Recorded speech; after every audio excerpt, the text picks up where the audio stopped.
Good morning everyone, welcome to online economics class. प्यारे बच्चों, हमने लास्ट वीडियो में चैप्टर नंबर 1 का रिवीजन स्टार्ट किया था। मैंने उस वीडियो में आपको एक्सप्लेन किया है about the different factor of production के बारे में, जिसमें हमने लैंड, लेबर, कैपिटल, साथ में एंटरप्रेन्योर के बारे में डिस्कस किया था। टॉपिक हमारा चल रहा था about the land is fix, जिसमें हम ये स्टडी कर रहे थे कि जो लैंड है वो ऐसा फैक्टर ऑफ प्रोडक्शन है जिसको एक्सपैंड नहीं किया जा सकता है या जिसको बढ़ाया नहीं जा सकता है, और due to this characteristic of land कहा जाता है लैंड इज़ फिक्स्ड। लैंड क्या है? लैंड फिक्स्ड है, और हिंदी में इसको कहते हैं भूमि स्थिर है। वो स्टूडेंट जिन्होंने हिंदी ऑप्ट की है वो भी इस वीडियो को ध्यान से सुने, क्योंकि जब वो इस चैप्टर को स्टडी करेंगे हिंदी में तो रिलेटेड वर्ड्स ही आपको वहाँ पर भी यूज़फुल होंगे। इसमें हमने डिस्कस किया था अबाउट द मल्टीपल क्रॉपिंग, जिसे बहुविध फसल प्रणाली भी कहते हैं। बहुविध फसल प्रणाली, तो किसी एक साल के अंदर 2 या उससे अधिक क्रॉप को प्रोड्यूस करना ही मल्टीपल क्रॉपिंग या बहुविध फसल प्रणाली कहलाती है। अब अगर आप देखेंगे तो यहाँ पर एक टेबल गिवन है, और जिसमें कल्टीवेटेड एरिया, जिसको जुताई क्षेत्र भी कहते हैं, मिलियन हेक्टेयर में गिवन है। अगर हम इसको स्टडी करें तो 1950-51 से, जो कि पहले 120 मिलियन के अप्रॉक्स था, कुछ बुक्स में 129 भी गिवन है तो वो भी कंसिडर कर लेना, जो कि 2014-15 या जहाँ पे 2012 गिवन है में 155 इंक्रीज़ हुआ। अब जब हम ये कहते हैं कि भाई एरिया, कल्टिवेटेड एरिया इंक्रीज़ हो रहा है, जोग्राफिकल एरिया इंक्रीज नहीं हुआ है, कल्टिवेटेड एरिया, जो वेस्ट लैंड थी मतलब बंजर भूमि, उसको यूज़ किया गया। और यूज़ कैसे किया गया? वहाँ पर इरिगेशन फैसिलिटीज़ को इंक्रीज़ करके उसको प्रोडक्टिविटी बनाया गया। जो भी 25 मिलियन हेक्टेयर एरिया इंक्रीज़ हुआ है कल्टिवेटेड एरिया, ये due to increase in the irrigation facilities की वजह से हुआ है। यही सारे स्टेट्स जो हैं वो नीचे बार ग्राफ में गिवन है, तो that is the same one thing, ये सेम चीज़ है अगर आप देखेंगे। अब हम बात करते हैं the other ways to use modern farming methods, और अदर वेज जो हैं मॉडर्न फार्मिंग मेथड्स में वो किसके लिए हैं? For higher yield. Higher yield का मतलब क्या है? ज़्यादा उपज। यील्ड का यहाँ पे मतलब क्या है? उपज। और उपज किस चीज़ की हो रही है? फसल की, क्रॉप की। तो ये उपज की डेफिनेशन क्या हो सकती है? What is the definition of yield? Yield is measured as crop produced on a given piece of land during a single season. एक मौसम के दौरान, तो हम कह सकते हैं भाई कि किसी प्लॉट ऑफ लैंड के अंदर एक ही मौसम में पैदा की गई फसल के रूप में जो उपज होती है उसे यील्ड कहते हैं। अब अगर हम बात करें इंडिया में, इंडिया की उपज के बारे में या हमारी जो प्रोडक्शन है उसके बारे में, तो 1960s तक जो है कैसे सीड्स यूज़ किया जाते थे? ट्रेडिशनल सीड्स की क्या थी? प्रोडक्टिविटी बहुत कम थी, मतलब उनकी जो उपज थी वो क्या थी? बहुत कम थी, यील्ड बहुत कम थी। तो traditional seeds needed less irrigation, लेकिन एक बेनिफिट ये था कि ट्रेडिशनल जो सीड्स थे उनको लेस इरिगेशन की ज़रूरत पड़ती थी। Farmers used cow dung. Farmers क्या यूज़ करते थे? जो घर का खाद होता है, जिसको मैन्योर भी कहते हैं, वो यूज़ करते थे एज ए फर्टिलाइज़र। अब क्या हुआ कि द ग्रीन रिवॉल्यूशन, जिसको हिंदी में हरित क्रांति कहते हैं, the green revolution at the late 1960s, accurate year इसका रहा 1968, तब जो है इंडियन फार्मर्स ने क्या किया?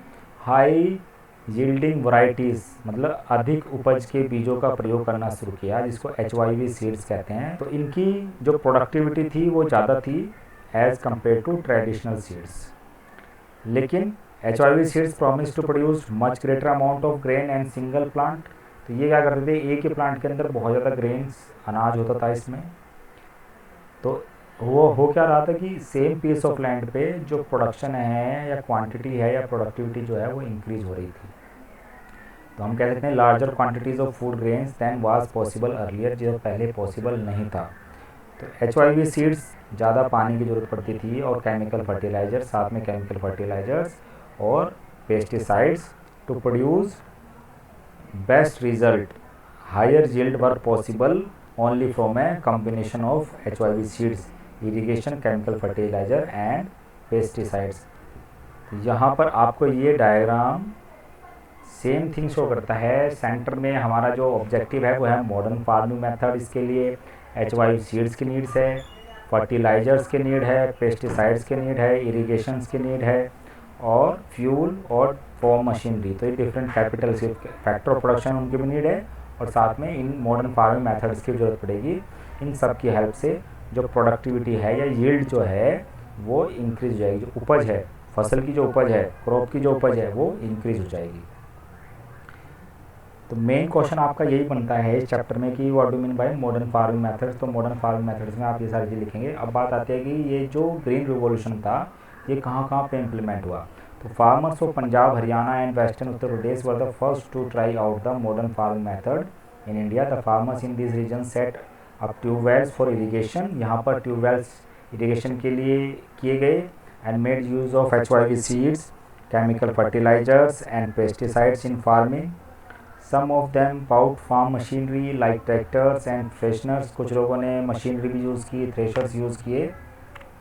तो इन सब का पर्पज़ क्या था? इन सब का पर्पज़ था मॉडर्न फार्मिंग मेथड्स को यूज़ करना, और इसमें प्लांट और मशीनरी भी एक मेजर रोल प्ले कर रहे थे, क्योंकि जो मशीनरी है वो बिना रुके और बिना थके ज़्यादा लंबे टाइम तक काम कर सकती है, और उसकी जो इफ़िशेंसी होती है वो कॉन्टीन्यूसली सेम रहती है। अब हम वापस अपने चैप्टर पर डिस्कस करते हैं कि भाई जो हम एक हाइपोथेटिकल विलेज को डिस्कस कर रहे हैं, पालनपुर को, इसमें भी पहले जब ट्रेडिशनल सीड्स का यूज़ करके, ट्रेडिशनल वैरायटी सीड्स का यूज़ करके जो प्रोडक्शन होती थी या यील्डिंग होती थी किसी लैंड के ऊपर, वो 1300 किलोग्राम पर हेक्टेयर होती। लेकिन by the use of HYV seeds ये एकदम से या 2 टाइम्स या 3 या 2 या 3 गुना इंक्रीज़ हुई, और ये इंक्रीज़ होके हो गई 3200 किलोग्राम पर हेक्टेयर। तो हम कह सकते हैं there is a large increase in the production, मतलब उत्पादन में जो है बहुत अत्यधिक बढ़ोतरी हुई। किनके उत्पादन में? वीट के, गेहूं के उत्पादन में।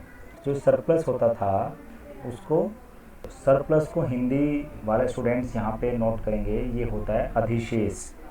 अधिशेष, तो अधिशेष जो था होता है उसको बाज़ार में जाके बेच दिया जाता है। तो जितना हमने अभी पढ़ा है उसके अकॉर्डिंग हम ये बता सकते हैं कि क्या डिफरेंस है बिटवीन मल्टीपल क्रॉपिंग और मॉडर्न फार्मिंग मेथड्स में।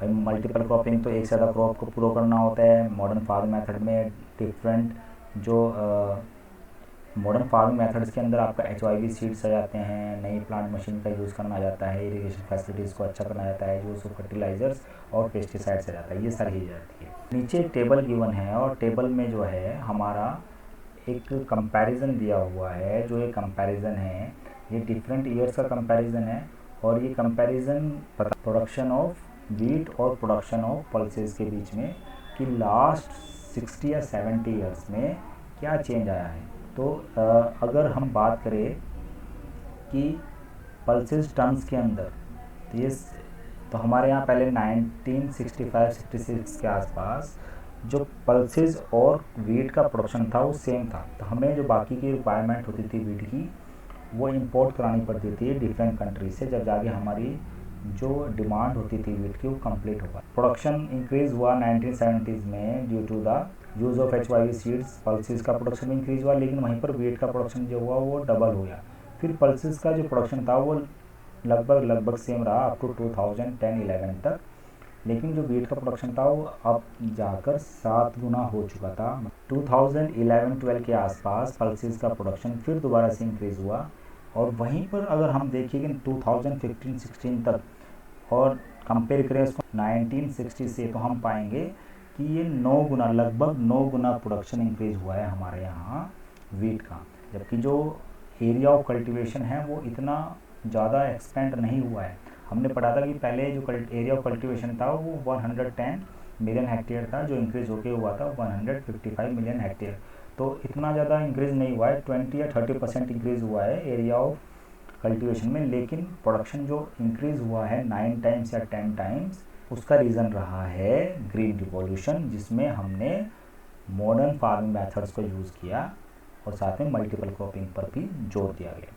अब जब इतनी प्रोडक्टिविटी इंक्रीज़ हुई तो कुछ क्वेश्चंस भी राइज हुए, कुछ कहीं पर बेनिफिशियल भी रहा ग्रीन रिवॉल्यूशन, और कहीं पर इसकी कुछ डिमेरिट्स भी सामने आए। जब हम केमिकल फर्टिलाइजर्स और पेस्टिसाइड्स का यूज़ करते हैं तो ये हमारी जो लैंड की फर्टिलिटी होती है उस पर इफ़ेक्ट डालती है। जो लैंड है वो सस्टेन नहीं कर पाती है, क्योंकि लैंड एक नेचुरल रिसोर्स है। साइंटिफिक रिपोर्ट ने ये इंडिकेट किया है कि मॉडर्न फार्मिंग मेथड्स की वजह से जो उसके नेचुरल बेस होते हैं या नेचुरल इंग्रेडिएंट्स होते हैं लैंड के, वो डेप्लेट हो रही है, मतलब वो डिक्रीज़ होते जा रहे हैं। सॉइल की फर्टिलिटी है वो डिक्रीज़ हो रही है, और उसका कारण है यूज़ ऑफ केमिकल फर्टिलाइजर्स।